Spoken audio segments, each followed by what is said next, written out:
పహల్గామ్ ఉగ్రదాడి పాకిస్తాన్ పనే అంటున్న భారత్ దయాదిపై సైనిక చర్యకు రెడీ అవుతుంది. అందులో భాగంగా త్రివిధ దళాలతో వరుస సమావేశాలు నిర్వహిస్తున్నారు ప్రధాని మోదీ. పాకిస్తాన్ కు తగిన గుణపాఠం చెప్పాలని కృత నిశ్చయంతో ఉన్నారు. అందులో భాగంగానే అన్ని రాష్ట్రాల్లో యుద్ధ అప్రమత్తతకు కేంద్రం పిలుపునిచ్చింది. గగనతల దాడుల గురించి హెచ్చరించే సైరన్ల వ్యవస్థ పనిచేసేలా చూడాలని, ఇతరత్ర స్వీయ రక్షణపై ప్రజలకు అవగాహన కల్పించాలని కేంద్ర హోంశాఖ అన్ని రాష్ట్రాలను, కేంద్రపాలిత ప్రాంతాలను ఆదేశించారు. ఇక అదేవిధంగా అత్యవసర సమయాల్లో ఎలా స్పందించాలనే దానిపై పౌరుల్ని సమాయత్తం చేసేందుకు రేపు అంటే మే 7న మాక్ డ్రిల్ నిర్వహించాలని కోరింది.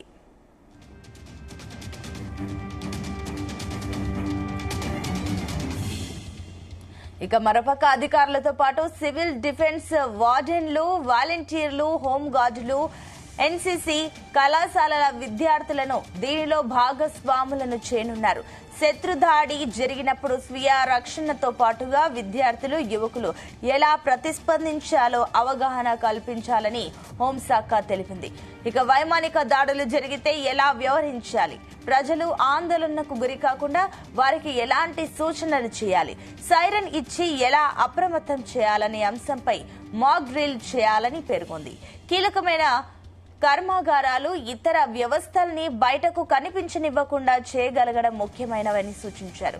దాడి జరిగితే తక్షణమే ప్రజల్ని తరలించే మార్గాలను సిద్ధం చేయడంపై ఎలా దృష్టి పెట్టాలనే సూచనలు కూడా చేస్తుంది. ఇక సంక్లిష్ట సరికొత్త సవాళ్లను ఎదురవుతున్న తరుణంలో ప్రజలు రక్షణపై పూర్తి స్థాయిలో ఫోకస్ ఉండాలని పేర్కొంది. బంకర్లు తదితరాలను భద్రపరచుకోవాలని తెలిపింది.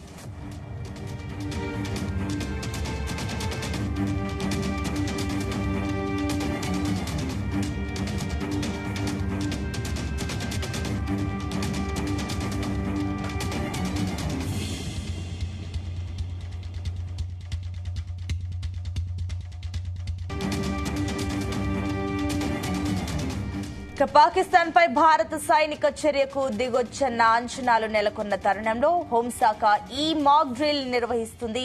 పాక్ ప్రతిదాడికి దిగితే ఏం చేయాలనే దానిపై ముందుగానే రాష్ట్రాలను సిద్ధం చేస్తున్నట్లు కనబడుతుంది. ఇక హాట్ లైన్, వాయుసేనతో రేడియో కమ్యూనికేషన్లు పనిచేసేలా చూసుకోవాలని, కంట్రోల్ రూమ్ల పనితీరును సమీక్షించుకోవాలని కూడా ఆదేశించడం గమనార్హం. నీటి సరఫరా పరంగానే కాకుండా ఆర్థికంగానూ పాక్ ను ఉక్కిరిబిక్కిరి చేసేందుకు కేంద్రం వ్యూహాత్మకంగా అడుగులు వేస్తుంది. సింధు నది జలాలను నిలిపివేయడంతో మొదలైన చర్యలు ఆ తర్వాత బగలిహార్ జలాశయానికి విస్తరించగా, తాజాగా సలాల్ జలాశయం నుంచి నీరు అందించకూడదని నిర్ణయించింది.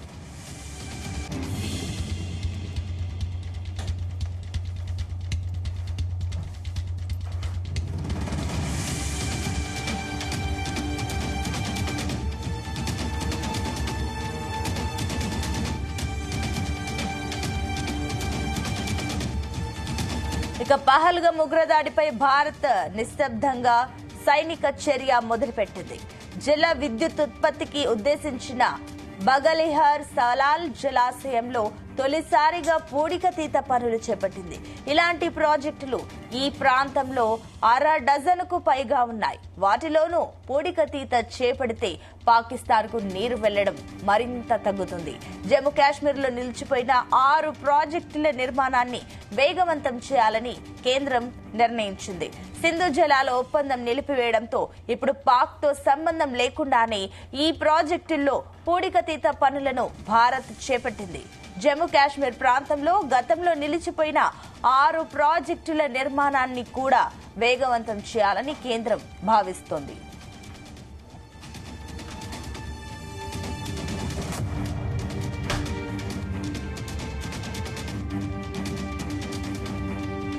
ఇలా ఉండగా మరోసారి క్షిపణి ప్రయోగంతో పాక్ కవ్వింపు చర్యలకు పాల్పడింది. ఇండస్ కసరత్తులో భాగంగానే భూతలం నుంచి భూతలం పైకి ప్రయోగించిన ఈ క్షిపణి 120 కిలోమీటర్ల దూరంలోని లక్ష్యాన్ని చేరుకోగలదు. బలగాల సన్నద్ధతను, ఖచ్చితత్వంతో సహా కీలక వ్యవస్థల పనితీరును ధృవీకరించుకోవడమే ఈ పరీక్ష లక్ష్యమని పాక్ తెలిపింది. ఇక పాక్ ప్రభుత్వ సైనికాధికారులు వివిధ పార్టీలతో సమావేశం నిర్వహించి తమ పరంగా సన్నద్ధతను వివరించారు. భారత్ గాని దుస్సాహసానికి ఒడిగడితే దానికి దీటైన సమాధానం ఇచ్చేందుకు అండగా నిలుస్తామని పార్టీలు హామీ ఇచ్చినట్లు డాన్ పత్రిక తెలిపింది.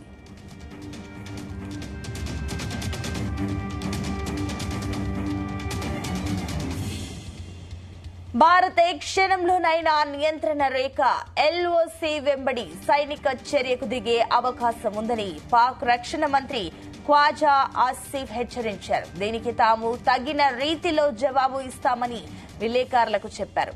రాజు కోసం భారత ప్రధాని మోదీ ఈ ప్రాంతాన్ని అణుయుద్ధం అంచుకొని నెడుతున్నారని ఆరోపించారు. ఇక ఖైబర్ పఖ్తూన్ఖ్వా బలోచిస్తాన్లలో ఉగ్రవాదంతో భారత్ కు సంబంధం ఉందని ఆడిపోసుకున్నారు.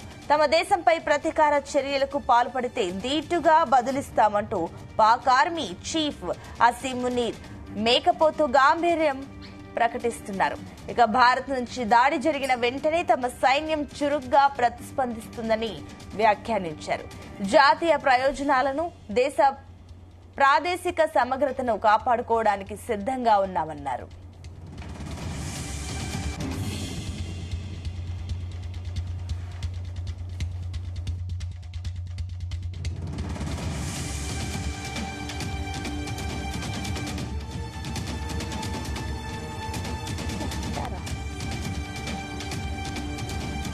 ఇక పాకిస్తాన్ కి నిధుల్ని నిలిపివేయాలని ఆసియా అభివృద్ధి బ్యాంకు కేంద్రం విజ్ఞప్తి చేసింది.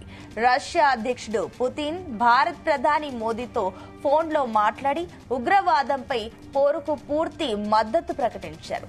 జపాన్ కూడా ఇదే మాట చెప్పింది. చైనా మాత్రం పాక్ పక్షాన ఉంటామంటుంది. ఇక యుద్ధం పరిష్కారం కాదని సంయమనం పాటించాలని భారత్ పాక్లకు ఐక్యరాజ్య సమితి సూచించింది. భారత్ పాక్ మధ్య ఉద్రిక్తతలు చెల్లారాలని పాక్ లో పర్యటిస్తున్న ఇరాన్ మంత్రి అబ్బాస్ అరాగ్జీ ఆకాంక్షించారు. రెండు దేశాల నడుమ మధ్యవర్తిత్వానికి తాను సిద్ధమని గతంలోనూ ప్రకటించిన ఆయన సోమవారం పాకిస్తాన్ చేరుకున్నారు. అధ్యక్షుడు జార్దారీ ప్రధాని షెహబాజ్ షరీఫ్లతో సమావేశమయ్యారు. ఆయన గురువారం భారత్ కు రానున్నారు. పాక్ విదేశాంగ మంత్రి ఇషాక్ డార్ కు రష్యా విదేశాంగ మంత్రి సెర్గీ లవ్రోవ్ ఫోన్ చేశారు.